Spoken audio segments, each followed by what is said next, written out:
Hello viewers, আসসালামু আলাইকুম। আজ আপনাদের সাথে খুবই মজার একটা রেসিপি শেয়ার করব। এই রেসিপিটা আমি বাসাতে মাঝে মাঝেই করে থাকি এবং আমাদের কাছে খেতে খুবই ভালো লাগে। বেঁচে যাওয়া ভাত দিয়ে একটা সুন্দর স্ন্যাক্স বা নাস্তা রেসিপি। আসছে রমজানে দেখা যাবে প্রায় সময়ই আমাদের কিছুটা ভাত থেকে যাবে, তখন ইফতারে যদি এরকম একটা রেসিপি তৈরি করে নেওয়া যায় তাহলে খেতে কিন্তু মন্দ হয় না। বা সকালবেলাতেও যখন কিছুটা ভাত থেকে যায় এরকম একটা রেসিপি কিন্তু আমরা করেই নিতে পারি।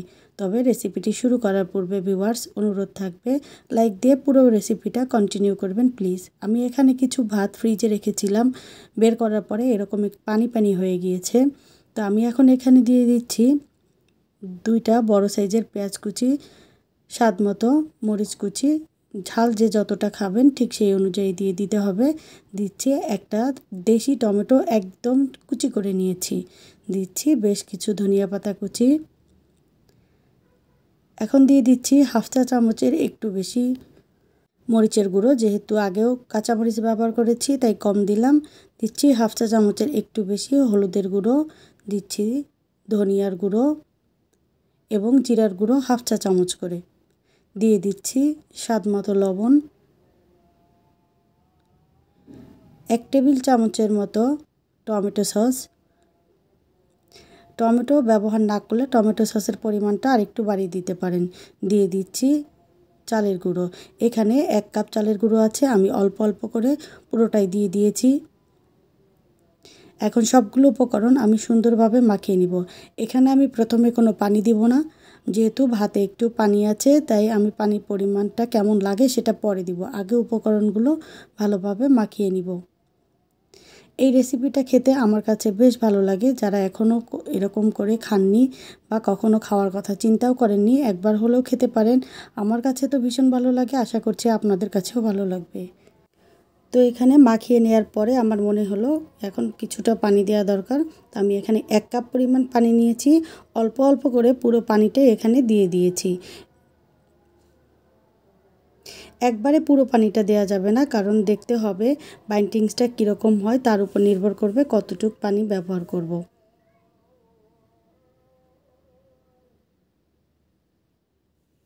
তো এখানে কিন্তু আমার মিশ্রণটা তৈরি করা হয়ে গিয়েছে। যখন হাত দিয়ে এরকম মুঠো করে নেয়ার পরে এটা ভেঙে যাবে না, তখন বুঝে নিব যে এটা রেডি হয়ে গিয়েছে। এখন আমি চলে যাচ্ছি মূল পর্বে। চুলায় একটা প্যান দিয়ে দিলাম, প্যানটা ভালোভাবে গরম করে নিয়ে এখানে খুব সামান্য তেল দিয়ে দিচ্ছি। এখন তেলটা প্যানে ভালোভাবে ছড়িয়ে নিব। এটাকে টিস্যু দিয়েও মুছে নেওয়া যেতে পারে অথবা ব্রাশ দিয়েও ব্রাশ করে নেওয়া যেতে পারে।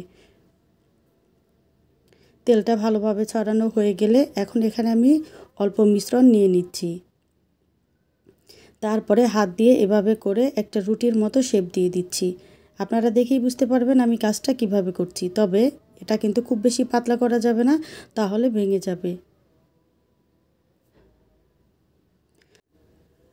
অল্প অল্প করে দিয়ে সুন্দর করে তারপরে একটা রুটির শেপ দিয়ে নিব। আর চুলার আঁচটাকে একদম লোতে রেখে তারপরে কাজটা করব, নয়তো হাতে একদম লেগে যাবে। এরপরে চারপাশ থেকে আবারও একটু তেল ছড়িয়ে দিব। প্রথমে কিন্তু খুব বেশি তেল দেওয়া যাবে না, তাহলে আপনি যখন মিশ্রণটা দিবেন সেটা প্যান থেকে উঠে আসবে। তো এভাবে ছড়িয়ে দেওয়ার পরে তারপরে অল্প অল্প করে তেল দিয়ে দিতে হবে, তাহলে খুব সুন্দর করে এটা ভাজা হয়ে যাবে।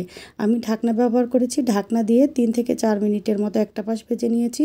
তারপরে আমি উল্টে দিয়ে অপর পাশটাও 3 থেকে 4 মিনিট ভেজে নিব। আর এভাবে একটু চেপে চেপে দিব, তাহলে ভেতরটাও খুব ভালোভাবে কুক করা হয়ে যাবে। আর অল্প অল্প করে তেল অ্যাড করেছি, খুব বেশি তেল একবারে দিয়ে দেইনি।